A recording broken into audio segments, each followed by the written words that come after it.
ابھی میں آپ کو ایک مضمون سنانے والا ہوں جو کہ او لیول میں 9 بورڈ میں امپورٹنٹ ہے، مطلب آ سکتا ہے او لیول کے لیے بھی.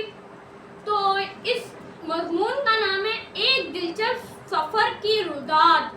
تو ابھی میں اسے پڑھوں گا اور مجھے امید ہے کہ آپ لوگوں کو سمجھ آ جائے گی.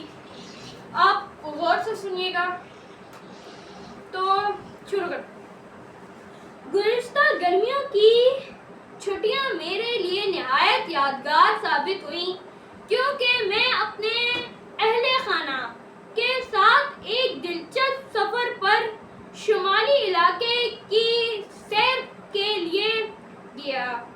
ہم نے فیصلہ کیا کہ اس بار مری، نتھیا گلی اور ایوبیا کا سفر کیا جائے.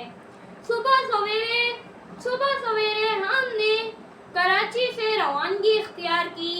گاڑی پہاڑوں کی گھماؤدار سڑکوں پر چلتی گئی اور موسم رفتہ رفتہ ٹھنڈا ہوتا گیا. راستے میں درختوں کی ٹکرائی ہوئی ٹھنڈی ہوا چہرے کو چھو کر دل کو خوشی دے رہی تھی.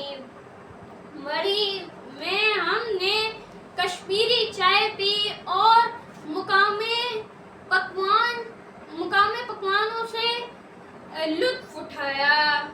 سفر کا سب سے دلچسپ لمحہ وہ تھا جب ہم ایوبیا کی چیئر لفٹ پر سوار ہوئے. جب لفٹ اوپر جا رہی تھی تو نیچے کا حسین نظارہ دیکھ کر یوں لگا کہ جیسے ہم بادلوں میں تیر رہے ہوں.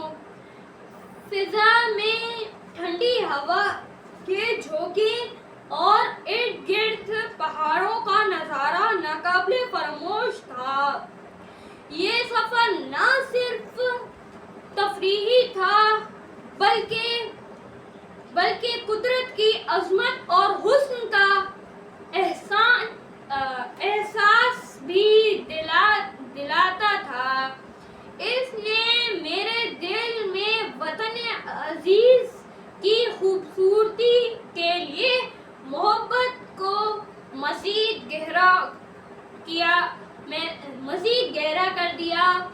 آج بھی جب اس سفر کو یاد کرتا ہوں تو دل خوشی سے بھر جاتا ہے.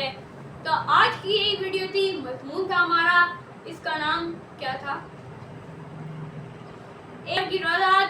تو اب ملتے ہیں اپنی نیکسٹ ویڈیو میں. جب تک کے لیے اللہ حافظ.